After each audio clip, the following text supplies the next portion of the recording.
Start settling into whatever meditative posture you find conducive to practice.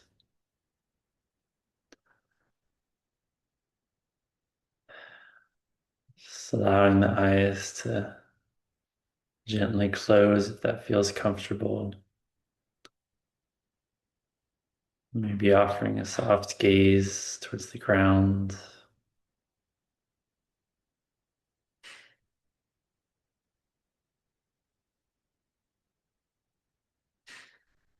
And just beginning with this question of what is the experience of being you in this moment? And can we answer that in an embodied way?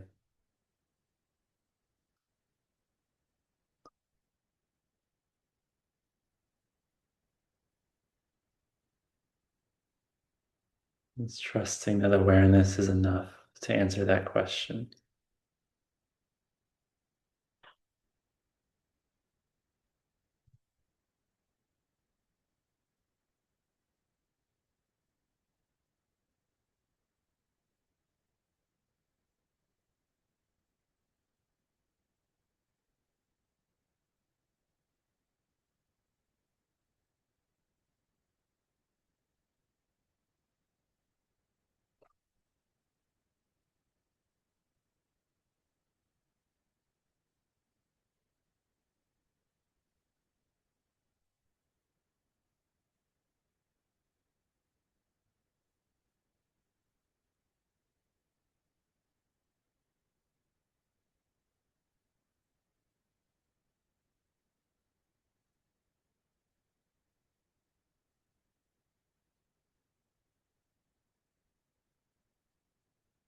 And as you're aware of the experience of being in this moment,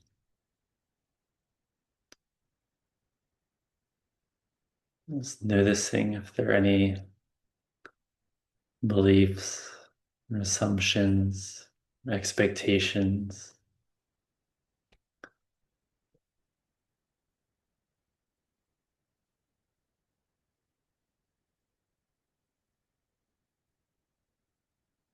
Noticing what the mind is believing in this moment.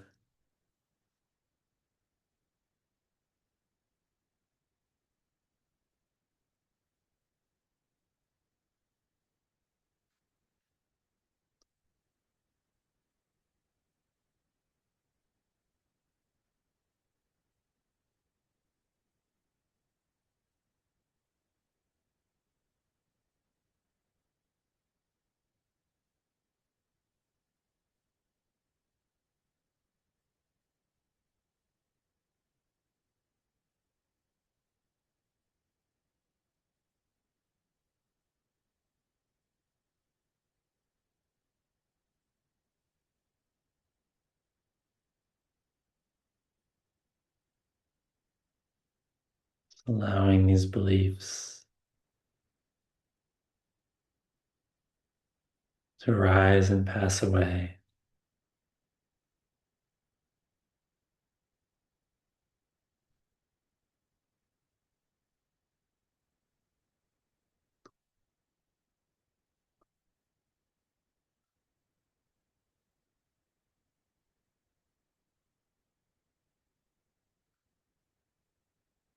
And settling into the knowing that there is a body sitting,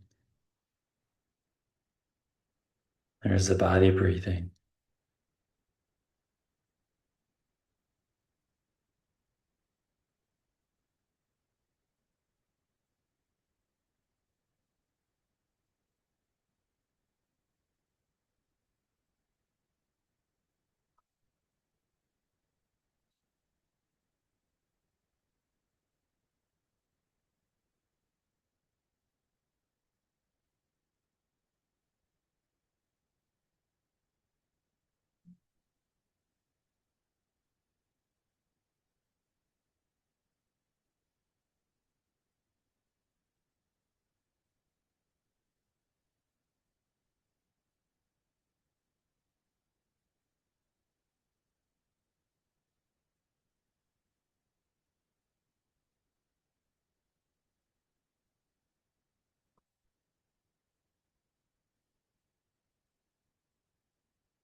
aware, the experience of being here in this moment.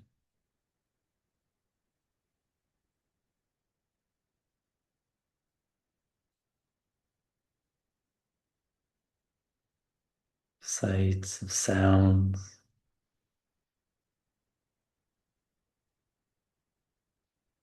smells and tastes.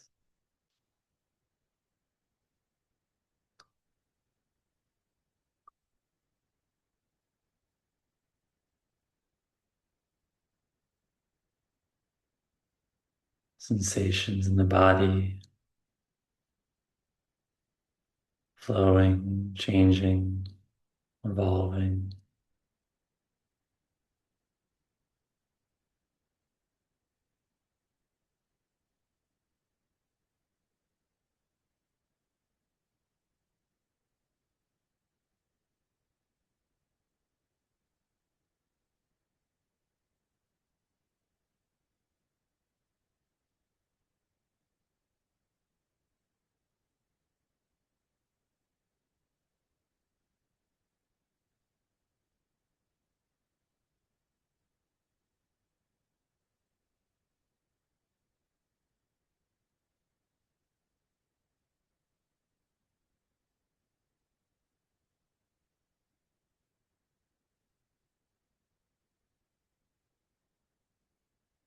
Allowing whatever arises in our awareness to be here.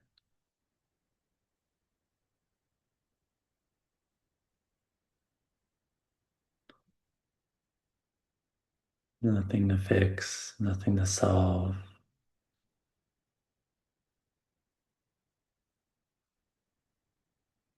nothing to push away, nothing to cling to.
and allowing this very present moment to be our refuge.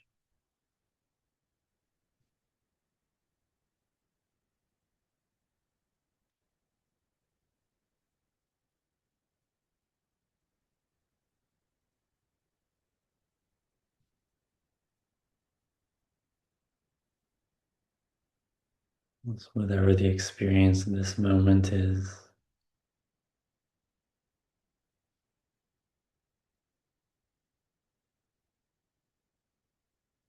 just knowing that I am enough for this moment, and this moment is enough for me.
aware of what it's like to be you in this moment.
And aware of the experience of being alive,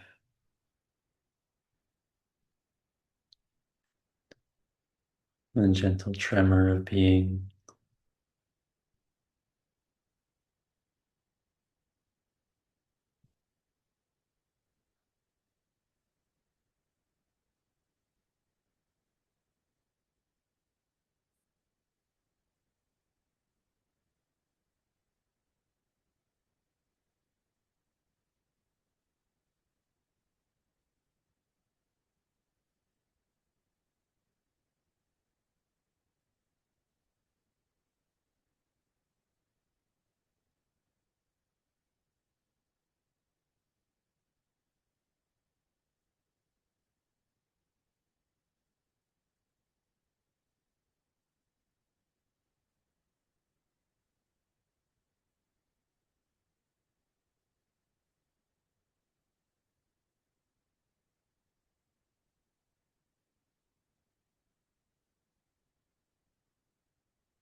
And can we say yes to this experience of being alive,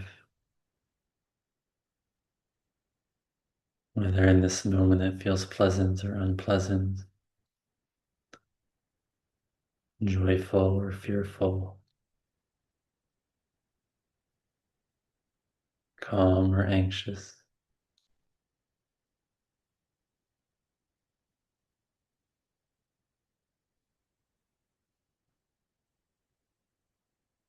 Just taking refuge in this moment unconditionally.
And what is the experience of being in this moment?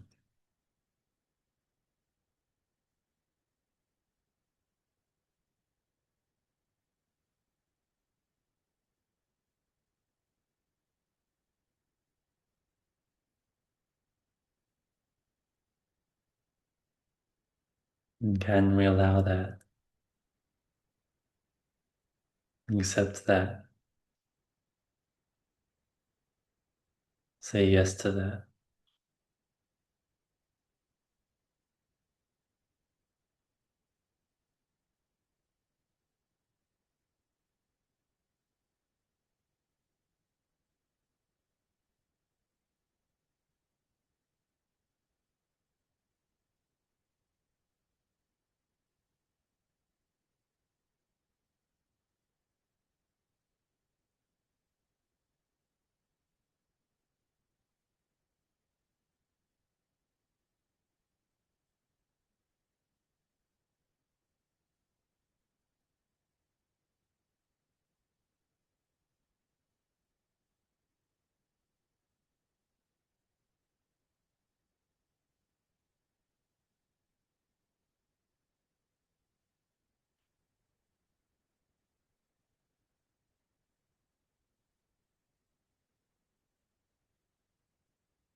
And allowing this moment to be exactly as it already is.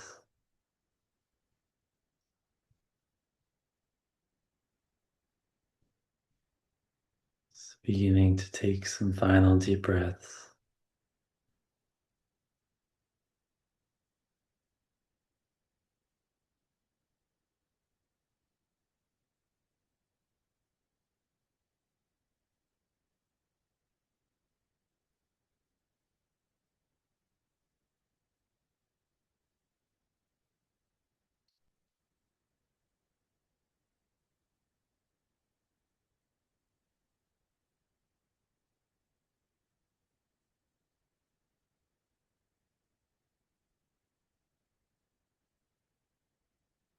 And in your own time,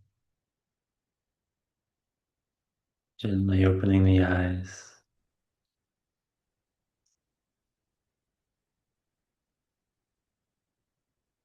Still present here in this moment.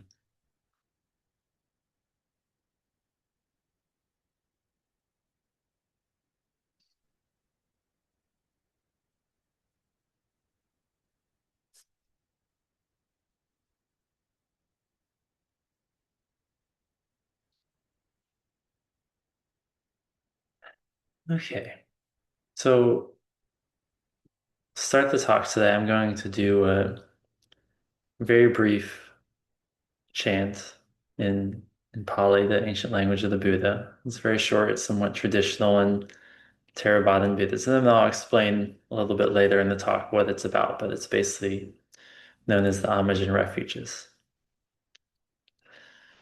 So feel free to listen, this will be quite short.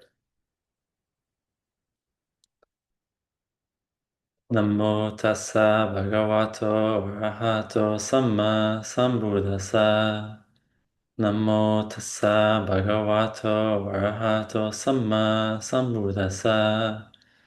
Namo tassa bhagavato arahato samma sambuddhassa. Buddham saranam gacchami. Dhammam saranam gacchami. Sangham saranam gacchami.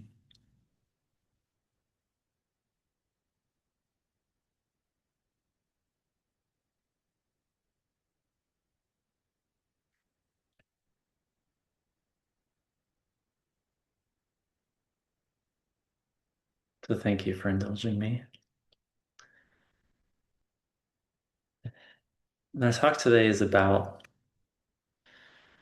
you know, refuges, false refuges, true refuges, what the Buddha advises, where to go for refuge. I'm going to start with something that I share very frequently with or ask clients in my therapy practice. I ask very often, what do you need for this week to be a good week? Or what do you need to happen this week for it to be a good week for you? And so maybe take a moment, you can ask yourselves that as we head into a Monday, something tomorrow, a new month, a new week.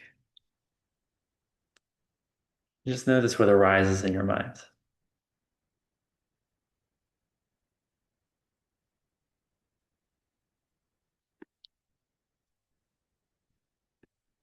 And so for clients, they often share, especially if I haven't been working with them that long, I could share some of the common answers I get.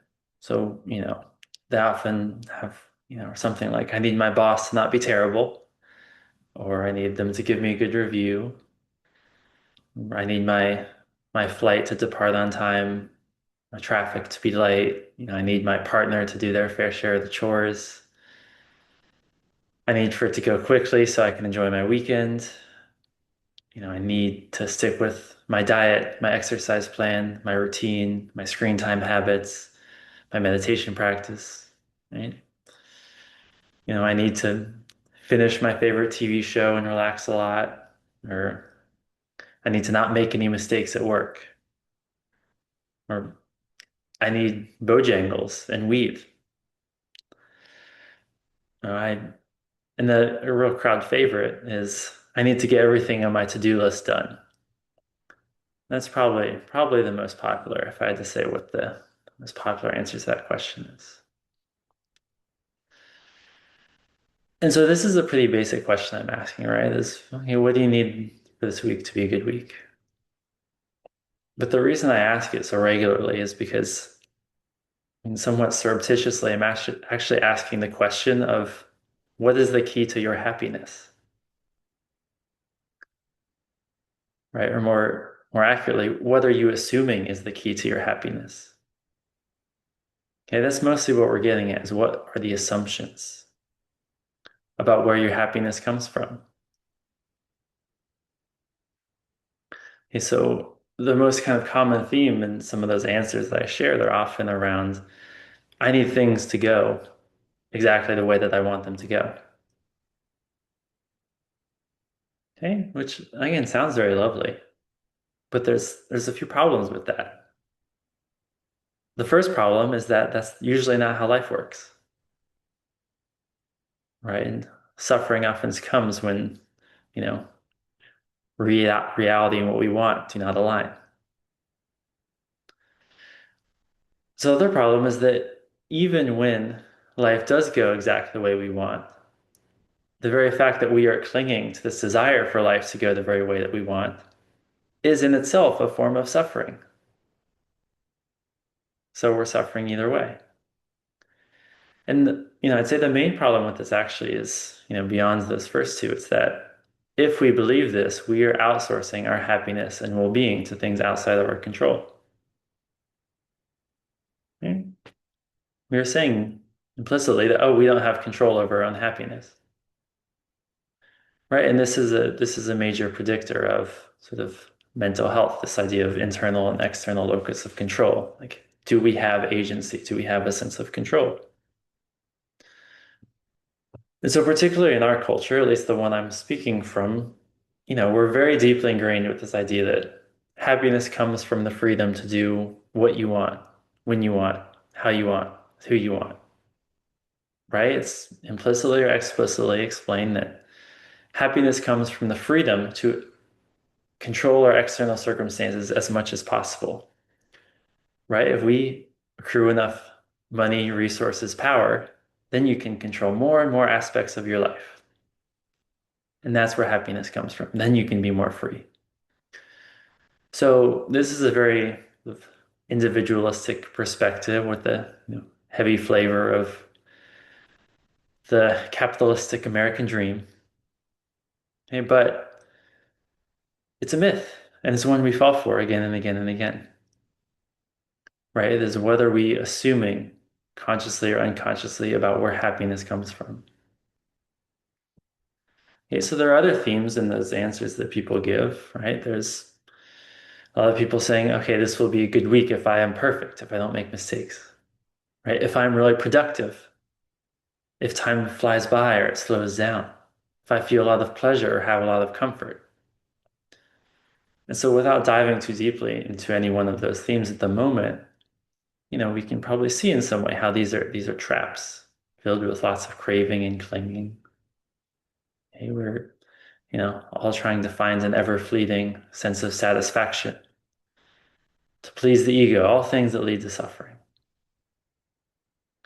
And the easiest way for me to point this out to people is to ask the question of what makes a good life. Okay? So I ask people what will make this a good week? And I ask people what will make this a good life? And the answers are very different. Okay? And this might not sound like breaking news to everybody, but our lives are actually just made up of weeks, of days, of moments. So when someone's answer for what makes a good day or what makes a good week is different than what makes a good life, that seems like a problem. Okay? I love the quote from the author Annie Dillard. She says, how we spend our days is how we spend our life. And so this question about how we spend our days, how we spend our weeks is a question about how we spend our life and what are we assuming will bring us happiness. Okay, so this, brings us to, there's a Pali word, samvega, which I really like. It means, I have the definition because I think it's really well stated. And the translation is from Thanissaro Bhikkhu. It says, samvega is the oppressive sense of shock, dismay, and alienation that comes with realizing the futility and meaninglessness of life as it's normally lived. A chastening sense of our own complacency and foolishness in having let ourselves live so blindly, and an anxious sense of urgency in trying to find a way out of the meaningless cycle. Okay? So, that's pretty strong. It sounds a little bit depressing. And we'll talk more about their ways of, balancing that. But this is what motivates us to turn towards other refuges for happiness. And again, the fact that you all are here listening to this in this moment means that you are turning to something else as refuge, right? So, I don't remember if I, made this up or took it from someone else at some point because I've been saying it for a while, but people ask, oh, why do you meditate? Or why do practice the Dharma? And I just tell them, why? Well, I ran out of other viable alternatives to trying to be happy. Right? It's complicated in some ways and very simple in others. So, right, this begs the larger question of what do we turn to, right, when we are, you know, trying to be happy. We're trying to have a sense of well-being. We're trying to live a good life. So the Buddha answered this question in many different ways, but very, very commonly he describes turning towards the three refuges. So known as the three jewels, three gems. Okay, and this is the Buddha, the Dhamma, and the Sangha. And the Buddha just means the teacher, Dhamma, the teachings, Sangha is the spiritual community. Right? He described this in several suttas. There's a very well-known sutta called the Precious Jewel Sutta, the Ratana Sutta in the Sutta Nipata. And he's describing to these people in the town of Vesali, which is experiencing famine and some sort of plague that's happening, and spiritual hauntings is the other thing that they're dealing with in the story. And, he's telling them, okay, well, in these times, we turn to the three jewels, the Buddha, the Dhamma, the Sangha, and by the declaration of truth, may there be happiness, or may there be well-being, depending on the translation. And so I have a verse actually from another sutta in the Dhammapada, which I think is just a little more um, palatable. But he describes, again, this translation is also by Thanissaro Bhikkhu. He says, they go to many a refuge, to mountains, forests, parks, trees, and shrines, people threatened with danger. That's not the secure refuge. That's not the highest refuge. That's not the refuge having gone to which you gain release from all suffering and stress. But when, having gone for refuge to the Buddha, Dhamma, and Sangha, you see with right discernment the Four Noble Truths: stress, the cause of stress, the transcending of stress, and the Noble Eightfold Path, the way to the stilling of stress. That's the secure refuge. That, the highest refuge. That is the refuge having gone to which you gain release from all suffering and stress. Right? I don't know about you all, that sounds quite nice to me. Gaining release from all suffering and stress. And I'm going to talk more specifically about, again, what this means too. When we take refuge in the Dhamma, the Buddha, the Dhamma, the Sangha, we come to see clearly the Four Noble Truths, is what he is saying. The fourth noble truth is the Eightfold Path that leads to the end of suffering. So, I just wanted to come back to the chants I did at the beginning of the talk. Right? So the first chant I did, Namo Tasso Bhagavato Arahato Samma Sambuddhassa. And that is homage to the Blessed One, the Worthy One, the Enlightened One. Right? That is sort of taking refuge in the teacher. Okay? And then Buddham Saranam Gacchami, Dhammam Saranam Gacchami, Sangham Saranam Gacchami. To the Buddha I go for refuge, to the Dhamma I go for refuge, to the Sangha I go for refuge.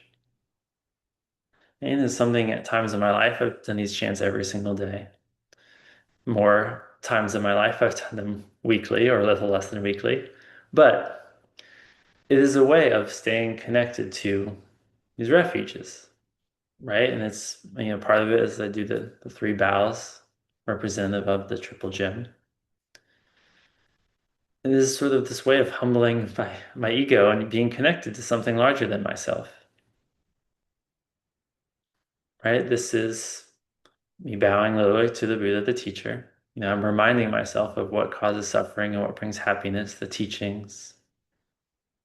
And through the act of chanting itself, I am feeling connected to Sangha, to community. I'm feeling connected to the the people over thousands of years who have chanted this exact thing in this exact same language. Hey, who suffer from the same things I suffer from, who finds happiness in many of the same things I do. It is a way of feeling connected. Okay? So I love chanting with other people too. You may have had experiences chanting or singing in groups where you feel just like enveloped in the sense of community. And right, this is a way of feeling connected to something larger than myself, which is, for me, one of the sort of core tenets of the Buddha's teaching. So I'm going to share a little bit more about how we connect to the three jewels in a very practical, accessible manner.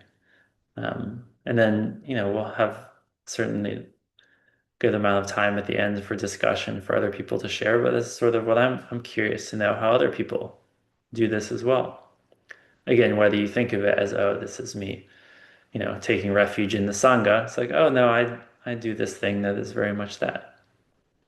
But again, these are things that actually do bring happiness, right? Versus a lot of the things we think of as, okay, if I just finish my to-do list, that will bring me happiness.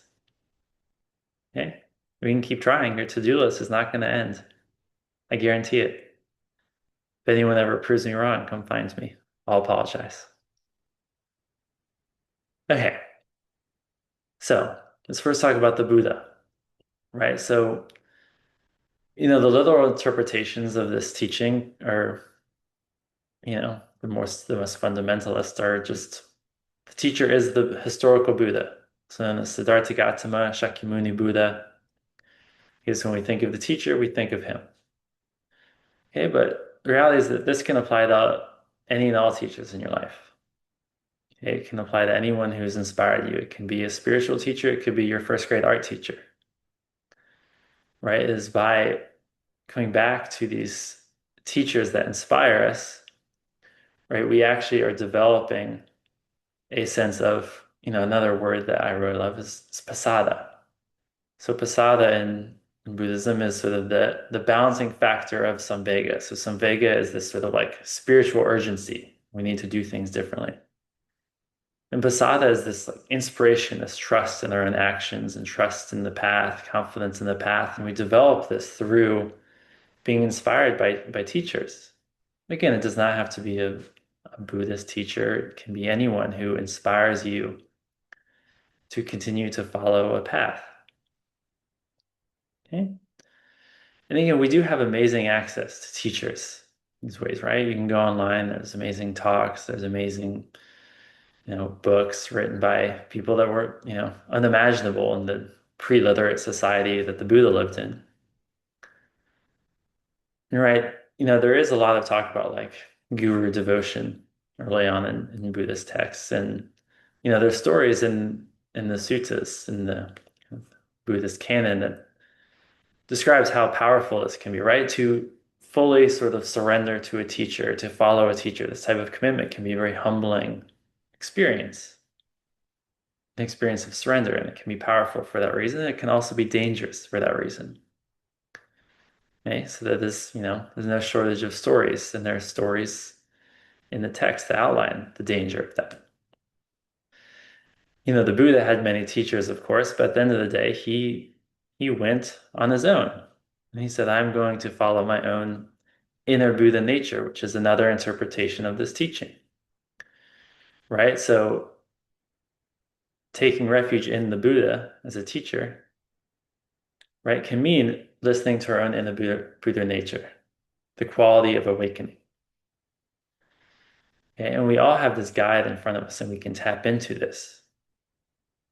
And if we truly listen to ourselves and come to know our own experience, right, this is a way of having our own internal teacher.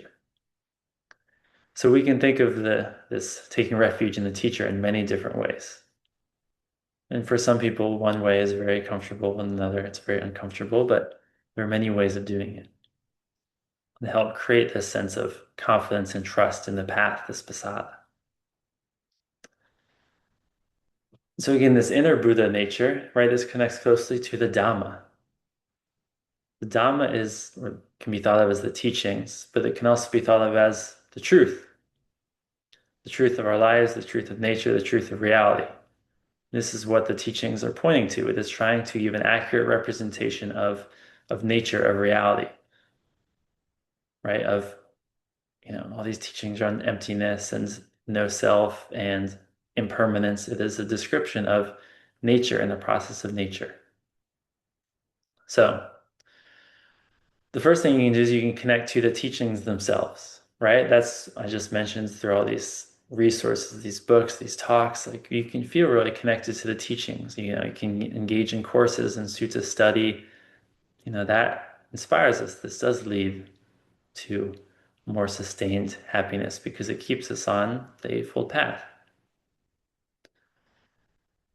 My wife has asked me before, she sees me reading all these Dharma books, and she says, don't you get bored reading these books? Like, don't they all kind of say the same thing? And, she has a valid point. I'll give her that. But I do it because it is continuing to orient my mind towards what actually leads to happiness, right? I talked at the beginning of this talk around typically our mind is, and our conditioning is oriented around sort of our cultural values or the advertising, the media that we see that is constantly telling me, oh, this commercial says that I'm one fancy vacuum cleaner away from being happy, right? And sometimes it gets me, right? Now I have a fancy vacuum cleaner, and 2 weeks later, I'm still not perfectly happy. So again, it is about orienting our mind, whether through the teachings itself or through practice. And I'll talk now about that, the actual practice part. Because anytime we connect to, again, the truth of our lives, of nature, of reality, that is taking refuge in the Dhamma. During the meditation, I ask, can we take refuge in this very present moment? Right? That is the only access to nature, to reality, to life that we truly have, is this very present moment. Right? We're much more likely to take refuge in planning to get our to-do list done or rehashing old memories to try and make sure we avoid that situation, never do that again. Right? But it's, can we take refuge in this very present moment? This right now is a way of thinking of it as our teacher. What's happening right here, right now. That is the only way we can get a glimpse of nature as it is. And when we truly know that, we truly understand that, that leads to wisdom. Wisdom leads to freedom from greed, hatred, and delusion. And that is how the Buddha describes Nibbana, Nirvana, the end of suffering. So anytime we become courageously mindful, we are placing our refuge in a pleasant moment, right? Whether it's pleasant or unpleasant, joyful or fearful. Okay, oftentimes, right, we have an unpleasant sensation, and our belief about happiness is that, oh, we have to get rid of the bad, and we have to go get more of the good. That's sort of what we're believing in that moment. In reality, the Buddhist teachings much more emphasize the idea that happiness comes from being able to be at peace with whatever is here in this moment, not trying to constantly cling to what is good and not trying to push away and be averse to what is quote unquote bad. So, right, for different people, sometimes it's easiest to say that when times are good, that's when it's hardest to practice, right? You get a new promotion, a new house. Oh, everything is good now. Everything is fun. And suddenly you're not meditating as much. You're not showing up to Sangha as much. Right? For some people, it's harder when things go really bad, right? When you lost a job, a friend, what do we turn to for refuge? Do we turn to this present moment, to our own suffering, where we can meet it with compassion? Or do we take refuge in Netflix, in being productive, in alcohol, whatever? Okay? What assumptions are you believing to be true about what leads to happiness? What leads to peace? So in these moments, good or bad, can we turn to the Eightfold Noble Path? Right? And there's several, ways of thinking about that. There's cultivating ethics and generosity. There's cultivating our mindfulness and concentration. Right? Another question I love to ask people in the therapy context is, does your schedule line up with your values? Okay? Are you spending your time and energy in a way that matches your ethics, that matches what is important to you? If you want to feel peace, are you spending time practicing peace? Okay, and so again, in these contexts, I'll let people define their own values, their own ethics, what's important to them. But basically, this is what I'm asking them. I'm, asking them, okay, if you think that, what is right action to you, and are you practicing that right action? So these are things we can ask ourselves any day, any week. So in the verse that I read from the Dhammapada, when we take refuge in the Buddha, the Dhamma, and the Sangha, we come to know the Four Noble Truths. Again, our understanding of nature, understanding of suffering and the cause of suffering, and the path that leads to the end of suffering. We can always come back to that teaching, and part of that teaching, right, will lead us to Sangha, to community, right? And you're likely here in this moment because you recognize the value of Sangha, of community, right? We're here together. That's an amazing, cool thing. It's really special. It really is. And so to be here together is such a gift. And can we find more spaces in our life in which we can be connected to spiritual friends? Okay, so again, I would say, again, in my therapy work, the thing I work on the most with people is isolation, loneliness, shame, right? I think of those kind of as like a connected trifecta. Okay? And so for many people, right, the Buddha was known for people would ask, oh, what do I need to do? And for some people, he wouldn't even mention meditation. He would just say, oh, you should practice generosity. Or, oh, no, you should practice doing this type of ethical work. Right? And for me, when people ask me, oh, what should I practice? I often don't say meditation first. I often don't say, oh, practice ethics first. First, I tell them, practice community first. Right? So there is one of the most famous stories of the Buddha is him saying that spiritual friendship is the whole of the spiritual path. Right? He says, this is the entire holy life, Ananda. That is good friendship, good companionship, good comradeship. When a bhikkhu has a good friend, a good companion, a good comrade, it is to be expected that he will develop and cultivate the Noble Eightfold Path, which again leads us to the end of suffering. So again, we can do this through connecting to spiritual communities like this, but we can also, again, just in any moment, there's lots of ways of doing this on a smaller scale, feeling connected to others, right? There is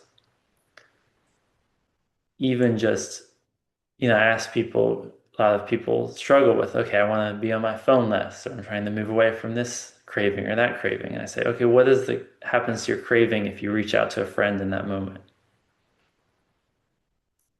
Or what is the experience of craving that occurs in that moment if you go on GoFundMe and you send $5 to someone who is in need? Okay, what is the experience of just going and being physically in a space with like-minded people with, similar spiritual goals? Okay, and there are lots of practices we can do on our own, like loving kindness practice, compassion practice, just like me meditation. It helps us feel connected to others. Okay, it helps cultivate this sense of larger community, of being connected. So I will sort of wrap up there and just open the floor for any reflections from other people on this talk. And I'd love to hear from people if they're looking for a prompt of, in what ways can you take refuge in teachers or the teacher, the teachings themselves, or in community. What does that look like in your life? How can you do that?